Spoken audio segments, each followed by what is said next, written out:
अस्सलाम वालेकुम everyone, welcome back flavour of मिठास। तो कैसे हैं आप सब मेरे प्यारे दोस्तों। आज मैं आप लोगों के लिए लेके आई हूँ बहुत ही खूबसूरत, बहुत ही प्यारी स्ट्रॉबेरी का फ्रेश जूस। इसे हम एक यूनिक और स्पेशल तरीके से रेडी करेंगे जो बहुत ही मीठा और करारा भी होगा। तो चलिए चलते हैं वीडियो की तरफ। चैनल पर फर्स्ट टाइम है तो सब्सक्राइब भी कर दीजिएगा। तो देखिए यहाँ पर हमने कितनी ही खूबसूरत एक पाव स्ट्रॉबेरी ली है। मैंने इसको अच्छे से वॉश कर लिया है। इसको आप अच्छे से वॉश कर लिया करें। जब आप लोग इसे बाजार से खरीदते हैं इसमें बहुत ही डस्ट होती है, तो वॉश करने के बाद मैं इसकी जो ऊपर वाली ग्रीन स्किन है उसको अच्छे से रिमूव कर लूँगी।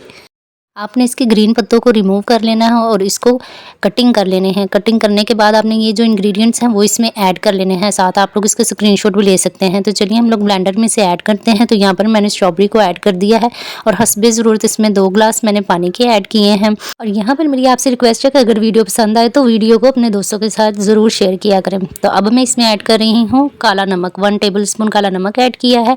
तो उसके बाद मैं इसमें शुगर ऐड कर दूँगी। इसमें 4 से 5 टेबल स्पून मैंने शुगर ऐड किए हैं। शुगर ऑप्शनल है, अगर आप लोग को टेस्ट अच्छा लगे तो ऐड कीजिए, वरना ब्लैक नमक भी ठीक है। उसके बाद इसमें हम लेमन जो हमारे पास पड़े हैं उन्हें डाल देंगे, आइस क्यूब्स ऐड कर देंगे और इसको अच्छे से ब्लेंड कर लेंगे। ये आप लोग देख रहे हैं। जब तक मैं इसको ब्लेंड कर रही हूँ तब तक आप वीडियो को लाइक कर दें। तो अब इसको एक खूबसूरत से जग में निकाल देते हैं। तो देखिए कितना ही खूबसूरत, कितना ही प्यारा कलर आया है इसका और ये कितना ही मज़े का लग रहा है।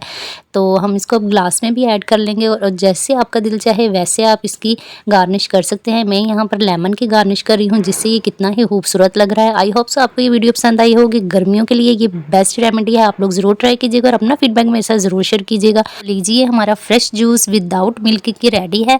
हमारे व्यूवर्स की डिमांड के मुताबिक स्ट्रॉबेरी का फ्रेश जूस रेडी है। आप लोग भी इसी तरीके से तैयार कीजिएगा और मेरे साथ ज़रूर शेयर कीजिएगा कि आप लोगों को कैसा लगा। मिलते हैं अगली वीडियो में नए फ्लेवर नए जायकों के साथ। तब तक के लिए इजाज़त दीजिए। अल्लाह हाफिज़।